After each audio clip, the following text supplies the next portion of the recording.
자, 오늘 우리 함께 나눌 말씀, 성경 말씀 같이 공독하겠습니다. 누가복음 17장 3절, 4절 말씀입니다. 함께 한 목소리로 같이 공독합니다. 너희는 스스로 조심하라. 만일 네 형제가 죄를 범하거든 경고하고 회개하거든 용서하라.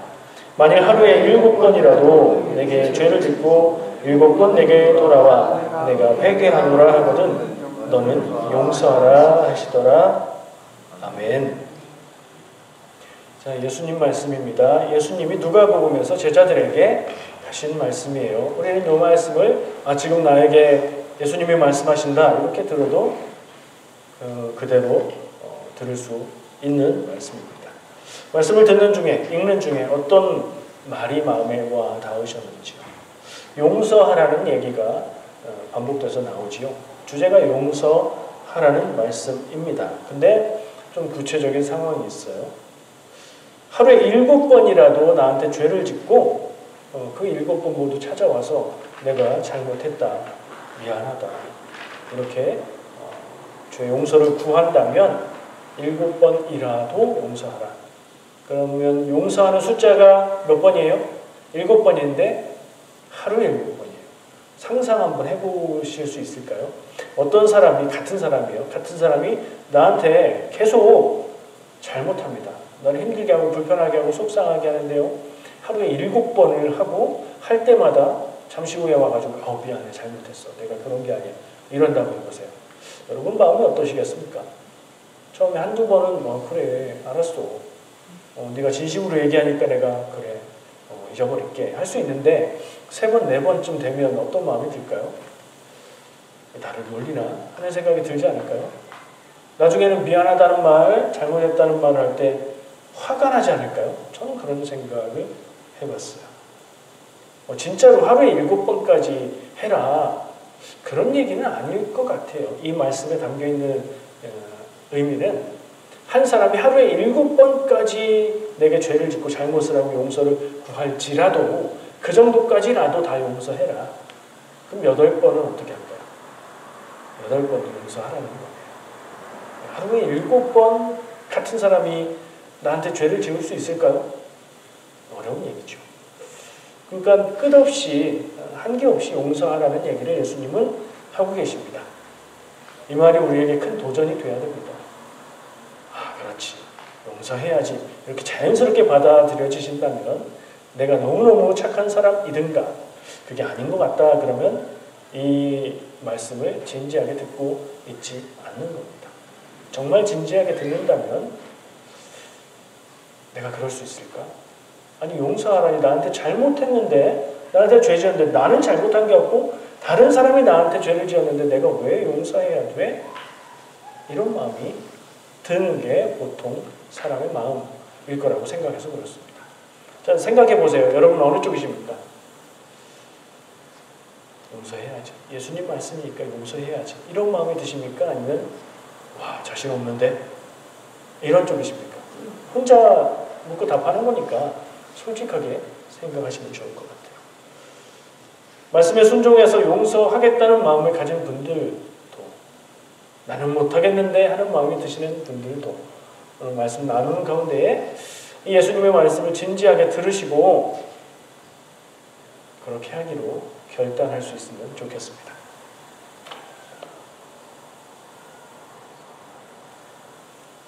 사람들이 교회를 그러니까 교회 바깥에 있는 사람들이 교회에 대해서 부정적인 이야기를 할 때 흔히 하는 이야기가 있습니다. 기독교는 사랑의 종교라더니 너 그게 무슨 사랑하는 모습이야? 너 그것도 못해? 교회가 그게 사랑의 종교의 모습을 보여주고 있는 거야? 라는 비판을 합니다. 들어보셨어요? 말은 안 할지 몰라도 그런 얘기들을 할 겁니다. 저는 그런 말 앞에서 할 말이 없다는 생각을 합니다. 왜냐하면 기독교는 사랑의 종교다. 맞는 말이고요. 예수님이 하신 말씀들 가장 중요한 게 무엇인가? 사랑하라는 말씀이거든요. 예수님이 사람들이 질문했을 때 2가지 얘기를 하셨죠. 하나님을 사랑하고 이웃을 사랑해라. 이게 가장 중요하다. 이것도 사랑하라는 얘기였고요. 예수님이 또 말씀하셨죠. 새 계명을 주노니 서로 사랑하라. 이것을 보고 사람들이 너희가 내 제자인 줄 알리라. 그것도 사랑하라 하신 말씀이에요. 그러니까 기독교는 사랑의 종교가 맞고요. 우리는 사랑해야 되는 게 맞아요. 첫 번째, 서로 사랑해야 합니다. 가정 가운데 가족끼리 사랑해야 되고, 영적인 가족인 성도들 서로 사랑해야 되고, 그리고 세상을 향해서 교회는 사랑의 모습, 사랑의 마음을 전할 수 있어야 돼요. 그러니까 할 말이 없는 거예요. 내가 누군가를 사랑하는 마음을 진심으로 가지고 있지만 그 사람이 당신이 나를 사랑한다면서요. 근데 어떻게 그렇게 할 수 있어요? 라고 말한다면 그건 사랑을 한 거예요? 안 한 거예요? 한 거죠. 했는데 잘 못한 거예요. 사랑의 마음은 있으나 사랑의 행위가, 사랑의 지혜가 좀 부족했던 거죠. 교회도 그런 것 같아요. 예수님 말씀은 사랑하라 하지만 우리가 그 말씀에 동의하고 따르겠다고 결단하지만 아직 완전하지 않으니까. 세상에 어디에도 완전한 교회는 없으니까. 예. 누가 그런 말을 하면 죄송합니다. 제 사랑이 아직 부족합니다. 그러나 우리는 예수님의 말씀 따라서 사랑하려고 그것을 위해서 살아가고 점점 잘하려고 노력하고 있습니다. 이렇게 말할 수 있을 것 같아요. 성경에 용서하라는 말씀이 많이 나옵니다. 성경이 우리에게 말하는 것은 애매하지 않고 확실합니다. 용서하라는 겁니다. 다른 사람이 나에게 죄를 지었을 때, 다른 사람이 나에게 상처 주었을 때 용서하라. 예수님도 그러시고 하나님의 말씀도 그렇고 서신서에 써있는 사도들의 목소리도 한결같습니다. 그러니까 우리는 이 질문 앞에서 용서해야 되냐 마냐 고민할 필요가 없습니다. 용서는 해야 되는 게 맞습니다. 문제는 뭐죠? 알지라도 동의할지라도 간절히 하고 싶을지라도 그게 잘 안 되는 게 문제죠. 저는 어렸을 때 말썽을 많이 부렸습니다. 친구들과 싸움도 많이 했습니다. 친구들이 내 물건을 건드리면 쫓아가서 똑같이 해야 마음이 풀렸고요. 누가 나를 때리면 끝까지 쫓아가서 똑같이 갚아줘야 된다고 생각을 했었습니다. 어렸을 때요. 지금은 안 그래요. 저한테 어떻게 하셔도 상관없습니다. 여러분은 어떠십니까? 그게 보통 마음이지 않을까요? 착해서 누구한테 뭐라고 하지 않는 사람도 욕 한 번 하지 않는 사람도 마음속에 억울한 마음, 당한 거 갚아주고 싶은 마음 없을까요? 없는 사람도 있겠지만 있을 겁니다. 표현하지 않을 뿐이지요. 그러면 문제가 생긴 거죠. 성경 말씀은, 예수님의 말씀은 우리를 향해서 사랑해라, 제한을 두지 말고 어떤 잘못, 어떤 죄에 대해서인지 그거 제한하지 않았어요. 그러니까 모든 것에 대해서 용서하라. 하루에 7번까지라도 용서해라. 이건 누가복음의 말씀이고요. 마태복음으로 가면 똑같은 내용이 베드로가 예수님께 물어요. 우리가 나한테 잘못하는 사람을 얼마나 용서해야 됩니까? 하루에 아니에요. 7번까지 용서하면 되나요? 라고 물어요. 그러니까 그냥 같은 사람에 대해서 7번 정도 용서하면 그러면 괜찮을까요? 하고 물은 거예요. 근데 이게 대단한 거예요. 왜냐하면 유대인들의 기본적인 기준은 3번. 3번까지 용서하는 거였어요. 왜냐하면 랍비들이 그렇게 하라고 가르쳤기 때문이에요. 근데 예수님은 뭐라고 말씀하셨죠? 생각나는 분 계세요? 7번씩 70번이라도 용서해라. 7749에 영원하다고 치면 490번. 이게 뭐 모든 사람에 다 해당되는 건지 한 사람의 490번인지 이런 거 따지는 거 의미 없죠. 그 말씀 역시 제한을 두지 말고 용서하라는 말씀이에요. 그러니까 우리는 되게 불리합니다. 예수님의 말씀을 따르고 성경을 따르려면 다 그냥 용서해야 돼요. 그래서 괴로워요. 용서가 안 되는 사람이 있거든요. 나한테 상처 주는 말을 했던 사람. 사랑하는 사람이긴 한데 그때 나를 너무 속상하게 했던 일 잊혀지지 않고 용서가 안 될 때 그것이 당연한 일이 아니라 여러분들에게 도전이 되시길 바랍니다. 불편하시기 바랍니다. 왜요?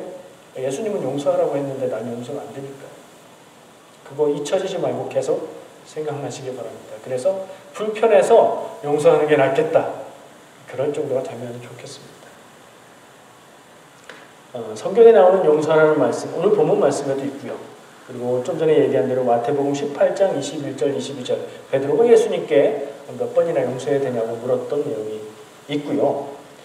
오늘 본문 말씀과 같은 책인 누가복음, 비슷한 얘기로 말하고 있는데 누가복음 6장 37절에서는요. 용서라는 얘기가 또 나오는데 남을 정죄하면 네가 정죄를 받을 것이고 용서하면 너도 용서받을 것이라고 말씀하고 있습니다. 누가복음에서의 용서하는 내용, 오늘 본문 말씀도 그런 느낌이 강한데요. 네가 남들을 용서하면 너도 같은 잘못, 실수를 했을 때 너도 용서받게 될 것이다 라고 인생 긴데 너 요거 하나만 가지고 생각할래? 너 잘못했을 때는 어떻게 하려고? 그런 좀 지나가고 바이크 타기 좋은 계절이거든요. 네, 하여튼 그렇게 합리적인 이야기로 우리에게 용서해야 한다는 얘기를 전하고 있어요. 누가복음은요. 그리고 오늘 지금 성경에 나오는 용서라는 얘기를 짚어보고 있는데요. 혹시 다른 데 또 생각나는 거 있으세요? 우리가 예배할 때마다 기억하는 건데 예배 시작할 때 처음에 주기도문 신앙 고백하죠. 그 안에 저는 그 부분만 가면은 마음이 조금 걸려요. 어떤 부분일까요? 용서라는 말은 안 나와요. 근데 어떤 말씀이 나오죠? 그 주기도문의 내용은 마태복음에 나오는 본문 성경 말씀이거든요. 6장 12절에 우리가 우리에게 죄 지은 자를 사하여 준 것 같이, 이 사하여가 용서거든요. 내가 나한테 죄 지은 사람을 용서해 준 것처럼 내 죄를 용서해 주십시오 라고 기도하라고 예수님이 알려주신 거예요. 우리가 이 기도를 하는데 그러면 이 기도의 내용대로 내가 맞게 되려면 나는 이미 용서한 사람, 나에게 죄 짓고 잘못한 사람들을 다 용서한 상태여야 내 죄를 용서해 주세요가 말이 되죠. 그 기도는 그래서 용서하겠습니다는 결단의 기도가 되는 거예요. 나의 용서는 어떤 용서일까요? 남들에게 해당하는 용서일 수도 있지만 성경 말씀을 보다 보면 또 다른 용서를 얘기해주고 있어요. 마태복음 18장에 나오는 말씀인데 빚진 것에 대한 이야기를 하죠. 왕이 있고 왕의 신하 중에 왕에게 굉장히 큰 돈 1만 달란트를 10,000달란트를 빚진 사람 얘기가 나와요. 달란트라는 단위 자체가 굉장히 크거든요. 그리고 그것이 금이었을 때는 이거 굉장히 헤아리기 어려운, 개인이 가지기 어려운 정도의 금액이 돼요. 그것도 10,000 단위가 같으니까. 이게 왕이 닥달을 합니다. 갚아라. 갚겠습니다. 근데 지금 없어서 좀만 기다려주세요. 그래. 내가 보기엔 너 못 갚을 것 같은데 하는 마음에 다 탕감해줄게. 잊어버려. 이런 얘기가 나오는데요. 그렇게 한 후에 이 사람이 가다가, 그러니까 10,000달란트 탕감받은 사람이 가다가 100데나리온. 일단 앞에 붙은 숫자의 단위가 10,000하고 100하고 차이가 있죠. 달란트와 데나리온, 이것도 차이가 커요. 제가 구체적인 계산은 숫자가 약해서 자신 있게 말할 수 없지만 비교할 수 없는 정도의 차이예요. 자기한테 100데나리온 빚진 사람을 만나가지고 그 사람을 붙잡고 갚아라. 너 안 갚으면 내가 끝까지 내가 그냥 받겠다. 갚아라. 못 갚으니까 좀만 기다려주세요 그랬는데 감옥에 가두었다. 이게 있었던 얘기가 아니라 예수님이 해주시는 이야기, 비유예요. 예수님의 뜻이 거기 담겨 있는데 왕이, 아까 10,000달란트 탕감해줬던 왕이 그 소식을 듣고 이 사람을 다시 잡아 감옥에 가두었다. 왜 그런지 이해가 되시죠? 10,000달란트라는 어마어마한 금액을 탕감받은 사람이 정말 눈에 비교돼서 보이지도 않을 만한 100데나리온의 금액을 내놓으라고 하다가 그걸 끝까지 받아내겠다고 감옥에 집어넣었다는 얘기 아닙니까? 우린 이 얘기를 들으면서 무슨 생각을 하게 되죠? 탕감받은 사람이 당연히 그 정도는 자기도 탕감해줘야 맞지 하면서 이게 역사적인 사실 있었던 일이 아니라 예수님의 비유라는 걸 생각해보면 듣는 사람들을 향해서 메시지를 주고 있는 거잖아요. 그것 또한 용서하라는 얘기거든요. 10,000달란트 탕감받은 것은 우리의 영혼, 나의 죄, 잘못한 죄하고는 약간 다른 구분이 되는 죄지만 내가 구원받은 것은 나의 죄를 하나님이 사하셨기 때문이라면 그 용서받은 죄의 크기가 남이 나에게 잘못하는 죄랑 비교했을 때 10,000달란트와 100데나리온 정도의 차이니 남이 나에게 잘못하는 것은 용서하는 것이 당연하다는 말씀을 예수님이 얘기로 해주고 계시는 거예요. 두 가지 논리를 발견하게 되는데 하나는 내가 남을 용서했을 때 나도 남들에게 용서받을 수 있다 이 생각을 할 수 있는 거고요. 내가 하나님께 죄 용서받고 구원받은 게 너무나 크니 나에게 잘못하는 사람들의 죄 그거 내가 따지지 않고 용서하는 게 맞다. 두 가지로 성경에서 용서하라는 이야기를 하고 있다는 것을 보게 됩니다. 여러분 화나실 때 기분 나쁠 때 죄 어떻게 해야 되는데 막 너무 미운 사람이 있을 때 이게 생각나셔야 됩니다. 아 나는 용서가 참 어렵다. 용서해야 된다는데 참 안 된다. 아 내가 용서하면 나도 잘못하고 실수할 때가 분명히 있을 텐데 분명히 있어요. 저 사람이 나한테 했던 것 같은 저런 실수와 잘못을 나는 절대 안 해. 장담 못합니다. 장담 못하는 게 아니고요. 저는 장담합니다. 똑같은 실수를 할 거라는 것은. 왜냐하면 우리는 다 연약하고 부족하고 그렇기 때문이에요. 내가 당하니까 그걸 알지요. 남에게 그것을 상처 주고 남에게 잘못할 때는 모르고 할 때가 많거든요. 내가 몰라서 그렇지 나도 남을 힘들게 한 일이 없지 않단 말이에요. 그거 기억해야 되고요. 그거 아니더라도 내가 구원받은 것을 내가 확실히 믿는다면 그게 10,000달란트 탕감받은 거라면 100데나리온 아무것도 아닌 거예요. 구원의 기쁨, 감사를 우리가 나에게 잘못하는 사람을 용서하는 것으로 하나님께 드릴 수 있는 겁니다. 이게 여러분들 마음과 생각이 콱 바뀌셔서 꼭 생각나시기를 축복합니다. 용서하지 않으면 어떻게 될까요? 그래도 나는 용서가 안 되는데요. 다른 사람은 다 용서되는데 와, 저 사람은 정말 안 돼요. 하려고 노력해보고 기도해봐도 안 되네요. 그러면 어떻게 될까요? 용서하지 않으면. 어떤 분이 이런 말을 한 걸 들었어요. 내가 아무리 미운 사람을 독한 마음을 가지고 아무리 미워하는 마음을 품고 살아도 그 사람은 피해보고 손해보는 거 하나도 없다. 오히려 미워하는 마음을 품고 사는 내가 더 힘들고 괴롭다. 이해되시죠? 남 얘기일 때는 그냥 다 이해가 되고 얘기해 줄 수 있는데 이게 내 얘기가 되면 잘 안 되는 거예요. 그래서 우리는 기억해야 되고 용서하기 위해서 애써야 됩니다. 마음에 무엇인가 나쁜 것을 그러니까 미운 마음, 비난하는 마음, 싫어하는 마음을 품고 사는 건 그 사람에게는 아무 영향이 없어요. 나만 손해보는 거예요. 용서하지 않는 미워하는 마음을 품고 살아가는 거, 아, 저 사람 미워, 나빠, 저 사람 어떻게 됐으면 좋겠어. 이런 마음 품고 사는 게 편한가요? 안 편해요. 독을 품고 사는 일입니다. 그런 의미에서도 오늘 이제 제가 생각해보고 용서하는 게 좋은 것 같다라고 말씀드리는 거예요. 용서하지 않으면 어떻게 될까? 나만 괴로운 겁니다. 만약에 용서하지 않고 마음으로 하는 것에서 그치지 않고 그에게 해코지를 하게 된다면 역시 나만 괴롭습니다.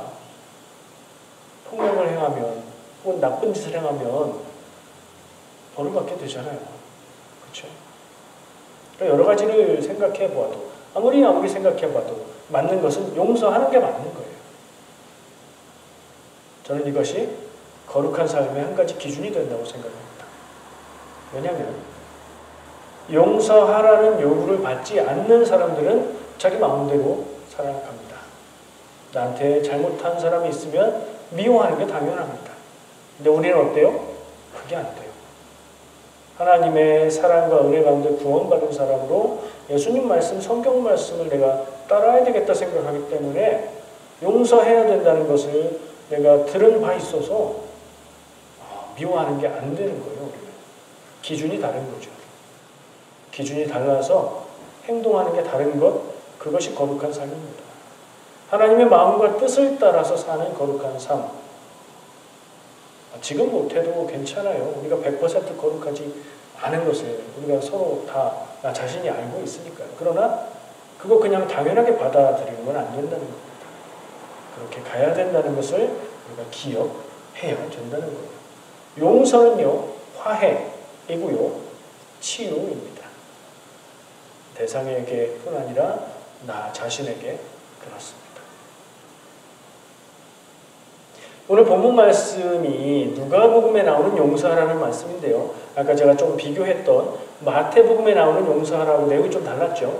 이 누가복음의 말씀은 예수님이 하루에 7번씩이라도 용서해라 라고 얘기하셨고, 마태복음에서는 7번이 아니라 7번씩 70번까지라도 용서해라 라고 얘기하셨어요. 의미는 그거나 그거라고 제가 얘기했지만 하여튼 다르잖아요. 근데 다른 게 그것뿐이 아니에요. 말씀을 이렇게 비교해서 가만히 살펴보면 또 다른 것이 있는데 회개라는 말을 하고 있다는 점입니다. 회개라는 것은 지난번에 회심 얘기할 때 얘기했었죠. 오늘 누가복음 말씀에는 그가 회개하면 용서를 구하면 용서하라라고 얘기해서 회개에 대한 언급을 하고 있어요. 근데 마태복음에 예수님의 베드로에게 주신 답은 회개하면 용서하라는 조건이 없어요. 그러니까 마태복음은 조건 없이 용서하라는 것을 강조하고 있는 거고요. 회개라는 부분에 대한 강조는 없는 거예요. 이게 두 개가 말씀이 내용이 다르다 이렇게 볼 게 아니라 마태복음은 조건 없는 용서를 강조하고 있는 거고 누가복음은 상대의 회개를 전제하고 있는 거예요. 그걸 생각해 볼 때 회개하고 내게 용서를 구하는데 나는 용서 안 한다. 그럼 내가 잘못인 거예요. 그때부터. 누가복음은 그렇게 볼 수 있는데 이 회개에 대해서 생각해 볼 필요가 있는 것 같아서 한번 짚으려고요. 아주 중요한 것을 말해주고 있는데요. 용서할 때 나 혼자서 내 마음에 미워하던 것을 거두고 용서하는 것은 그게 다가 아니라는 것을 우리 기억할 수 있어요. 무슨 얘기냐면 우리가 미운 사람이 있고 싫은 사람이 있고 용서 못하는 사람이 있다고 해서 나 당신 용서 못합니다. 당신 나한테 이거 잘못했어요. 나 이거 용서 못합니다. 라고 말 안 할 때가 더 많죠. 그냥 속으로 혼자 미워하죠. 만나면 그냥 무난하게 지낼 그런데 용서해야 된다는 것을 깨달아요. 그러면 내가 누구한테 말한 적도 없고 그 사람한테 표현한 적도 없으니 나 혼자 그냥 마음 풀고 용서하면 되겠구나. 그게 아니라는 얘기예요. 내가 용서하는 입장에서도 그렇고요. 그리고 반대로 내가 죄 용서를 구하는 입장이 된다고 생각해 볼 때도 그렇다는 거예요. 내가 잘못을 해서 죄 용서를 구해야 된다면 회개하고 그 사람에게 죄를 고백하고 용서를 구해야 된다는 얘기고요. 이것을 회개라고 말할 때는 교회의 회개는 죄를 고백하고 잘못을 고백하고 인정하고 죄 용서를 구하는 게 다가 아니에요. 율법이 그걸 말해주고 있어요. 죄 지은 사람은 벌을 받는 거예요. 그냥 용서 구하면 용서해주고 다 없어지는 거 아니에요. 그러니까 죄를 지어서 잘못했을 때 보상해야 될 것, 책임질 것은 법대로 책임져야 하는 겁니다. 그리고 나서 자기 죄를 인정하고 죄 용서를 구했을 때 용서받는 거예요. 하나님 앞에 제사하는 것의 의미가 그거예요. 구약 성경에서 제사하는 것, 죄 용서를 위한 거다. 이건 요약이고요. 죄가 있다면 그 죄에 대한 갚을 것은 갚고 보상할 것은 보상하고 책임을 다한 후에 그 죄로 인해서 더러워진 나를 하나님 앞에 제물로 대신 드리는 것이 제사거든요. 우리는 더 이상 제사를 하진 않지만 같은 원리를 적용할 수 있어요. 남이 나에게 잘못해서 그걸 내가 마음에 심어두고 담아두고 있을 때 용서하기 위해서 혼자 애쓰는 것, 그것을 넘어서는 어떻게 표현해야 될지는 모르겠지만 표현하고 서로 대화하고 회개를 구하는 것을 좀 도와주는 것도 필요해요. 그래서 오늘 본문 말씀 앞에 보면 죄 지은 자가 있거든 경고하고 말해주고 그리고 회개하고 죄 용서를 구하면 용서하라고 얘기해 주고 있는 거죠. 그러니까 혼자 속으로 미워하고 혼자 속으로 용서하는 건 아무 의미도 없는 것은 아니지만 그거 가지고 다 되지 않는다. 왜요? 나 혼자 미워했고 나 혼자 용서했기 때문에 나중에 그 미워하는 마음이 또 올라오면 또 미워해요. 해결이 안 됩니다. 서로 꺼내놓고 이야기할 필요가 있어요. 내가 잘못했을 때 내가 잘못한 것을 깨닫는 일은 더 귀합니다. 우리가 남에게 아픔을 주고 상처를 주고 마음에 못을 박는 말을 하고 실제로 피해를 입게 하는 행동을 했을지라도 모를 때가 많아요. 그러나 내가 그것을 들어서 알게 되었다든가 내가 몰랐는데 깨닫게 되었다든가 하면 내가 잘못했네. 하나님, 내가 그분에게 죄를 지었습니다. 하나님 용서해. 이게 다가 아니라는 얘기예요. 그에게, 내가 아프게 한 사람에게 그것을 말하고 고백하고 용서를 구하는 그게 필요하다는 거예요. 그게 다가 아니라 또 책임지는 부분, 노력하는 부분이 필요한 거. 그걸 우리가 좀 기억할 필요가 있어요. 마지막으로 제가 책을 좀 소개해 드리고 싶은데요. 파인애플 스토리라는 책이에요. 제가 2권이 있어서 가지고 와서 좀 드리려고 했는데 나오는 순간 깜빡하고 가져오질 않았네요. 생각난다면 다음 주에 가져오도록 할게요. 파인애플 좋아하세요? 파인애플 맛있죠? 선교사님이 쓴 실제 이야기예요. 뉴기니에 선교를 하러 갔는데 선교사님은 거기에서 병원과 상점을 운영했대요. 선교지에 꼭 필요한 일들을 한 거죠. 근데 이분이 파인애플을 좋아했나 봐요. 그곳에 파인애플이 없어서 파인애플 묘목을 사다가 심었는데 혼자 일을 못하니까 또 원주민들에게 일을 줄 겸해서 그들을 고용해서 돈을 주고 심게 했대요. 파인애플을 심었겠죠. 근데 파인애플을 심으면 3년 정도 지나야 열매가 나온대요. 저희 집에 파인애플이 있어요. 먹는 파인애플 말고 심어놓은 파인애플이 있어요. 여러분 그 파인애플 위에 딱 자르면 물에 담궈놓으면 뿌리가 나옵니다.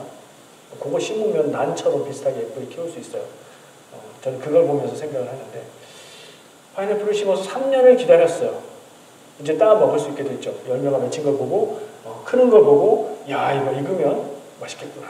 3년을 기다렸어요. 먹어야지 하고 있는데 이게 하나씩 없어지는 겁니다. 어디 갔을까요? 원주민들이 따간 거예요. 도둑질해 간 거죠. 선교사의 입장에서는 화가 나겠죠? 사람인데 화가 났어요. 가만 보니까 원주민들이 따가는 것을 알고 그들에게 얘기합니다. 도둑질하면 안 됩니다. 내가 먹으려고 3년 동안 키운 건데 여러분 이렇게 하시면 안 됩니다. 근데 그들이 하는 말이 있어요. 우리의 전통은 일한 사람이, 심은 사람이 그것을 갖는 겁니다. 내가 심었는데 무슨 얘기입니까? 뻔뻔하죠? 이 선교사가 화가 나서 어떻게 할 수가 없었어요. 그들을 어떻게 할 수는 없으니 화가 나는 마음을 어떻게 표현했을까요? 그들에게 제공하고 있는 편의 중에 이 사람들 안 되겠어 하면서 병원의 문을 닫아버립니다. 병원이 없는 곳에 병원이 있었다가 병원 문을 닫으면 불편하겠죠. 원주민들이 와서 따지고 항의합니다. 그들에게 얘기하죠. 여러분들이 내 파인애플을 이렇게 도둑질하니까 나도 이렇게 한 겁니다. 정당하게 들리죠. 계속 이제 요구를 하고 필요하니까 선교사님이 파인애플을 키워서 먹으려고 거기 간 거 아니잖아요. 그렇죠? 그래서 병원 문을 열었습니다. 근데 파인애플은 여전히 또 없어지는 겁니다. 선교사가 화가 나서 그들이 심은 것이라 자기들이 따간다고 하니까 그거 다 뽑아버렸습니다. 그리고 자기가 다시 심었습니다. 이제는 안 가져가겠지. 내가 심었는데. 또 3년을 기다려야 되겠죠? 3년이 지났습니다. 그걸 먹을 때가 되어서 열매를 보면서 기다리는데 어떻게 됐을까요? 또 없어집니다. 와, 너무나 화가 났겠죠? 너무나 화가 나서 이번엔 상점을 닫아버렸습니다. 상점을 닫아버렸더니 원주민들이 아니 뭐 마을에 살아야 좋을 거 하나도 없네. 뭐 상점도 없고 원래 살던 밀림으로 다 돌아가 버립니다. 선교사님이 그때 생각합니다. 내가 파인애플 키워서 따먹고 원주민들과 싸우려고 여기 온 거 아닌데 이게 뭐지? 그런 마음이 들었겠죠. 그리고 안식년이 되어서 쉼을 가지면서 세미나에 참석했습니다. 그리고 그 세미나 중에 깨달은 게 있어서 그분이 이 파인애플 내가 그렇게 욕심내고 내 것이라고 소유를 주장하기보다 하나님께 드리자 이렇게 생각하고 혼자 그냥 한 거죠. 기도했습니다. 하나님 이 파인애플 밭을 하나님께 드립니다. 하나님 받으십시오. 어떻게 돼도 저는 마음 쓰지 않겠습니다. 그리고 다시 돌아가서 같이 지내고 있는데 원주민들이 또 한 명, 두 명 다시 와가지고 파인애플을 또 따먹는 겁니다. 근데 선교사님은 어떻게 했죠? 하나님께 드렸죠. 어떻게 해야 돼요? 상관없는 거예요. 원주민들이 이상하다고 생각하는 겁니다. 아니 우리가 파인애플 따먹는데 반응이 없네? 그래서 묻습니다. 선교사님 이거 우리가 이렇게 하는데 왜 아무 말도 안 하세요? 뭐라고 할게요? 선교사님이 이렇게 말합니다. 이 파인애플 밭은 이제 제 게 아닙니다. 하나님께 드렸습니다. 원주민들이 깜짝 놀랍니다. 그럼 우리가 하나님의 것을 훔치고 있단 말인가? 그래서 그때부터 훔치지 않았다. 그 나쁜 걸 아는 사람들인데 그렇게 했나 보네요. 뭐가 핵심일까요? 그 파인애플 스토리라는 책에 부제가 있습니다. 분노를 정복하는 법. 마음속에 미워하는 마음이 있고 분노가 있으면 그것은 무엇을 하게 하는 원동력이 될 때도 있지요. 근데 그것이 우리의 인생과 시간과 마음을 얼마나 허비하게 하는지 모릅니다. 저는 그 글을 처음 읽었을 때 굉장히 충격을 받았습니다. 그 책이 묘해요. 얇아요. 몇십 페이지 정도밖에 안 돼 있고 그림이 있고 글은 많지 않아서 동화책 같아요. 그 짧은 내용을 읽으면서 굉장히 충격을 받았고 나의 마음속에도 누군가 나에게 잘못하고 마음에 상처를 줄 때 용서하지 못하는 마음이 있는 것을 발견하게 됐어요. 그 책 여러분들에게 추천해드리고요. 보고 싶은 분들은 검색해 보시면 PDF 파일로 인터넷에 있는 파일도 있어요. 오래되어서 저작권이 이제 없어요. 제가 생각나면 다음 주에 책을 가져오겠습니다. 그 선교사님이 성경 말씀을 읽다가 깜짝 놀라는 말씀이 있었대요. 레위기 19장 23절 25절 말씀인데요. 여러분들 들어보시고 왜 놀랐는지 한번 생각해 보세요. 너희가 그 땅에 들어가 각종 과목을 심거든 그 열매는 아직 할례받지 못한 것으로 여기되 곧 3년 동안 너희는 그것을 할례받지 못한 것으로 여겨 먹지 말 것이요 넷째 해에는 그 모든 것이 거룩하니 여호와께 드려 찬송할 것이며 다섯째 해에는 그 열매를 먹을지니 그리하면 너희에게 그 소산이 풍성하리라. 나는 너희의 하나님 여호와이니라. 아멘. 이 말씀이 꼭 그 선교사의 상황을 알고 기록된 것은 아니겠지만 이 말씀에 담겨있는 할례받지 않은 것으로 여기고 하나님 앞에 드리라는 얘기가 그 선교사에게는 뜨끔하게 들렸지 않았을까요? 이웃을 사랑한다, 사랑해야 한다 말하고 그렇게 생각하면서 화내고 미워하고 있는 나 자신을 발견한다면 오늘 말씀을 기억하시기를 축복합니다. 기도하겠습니다.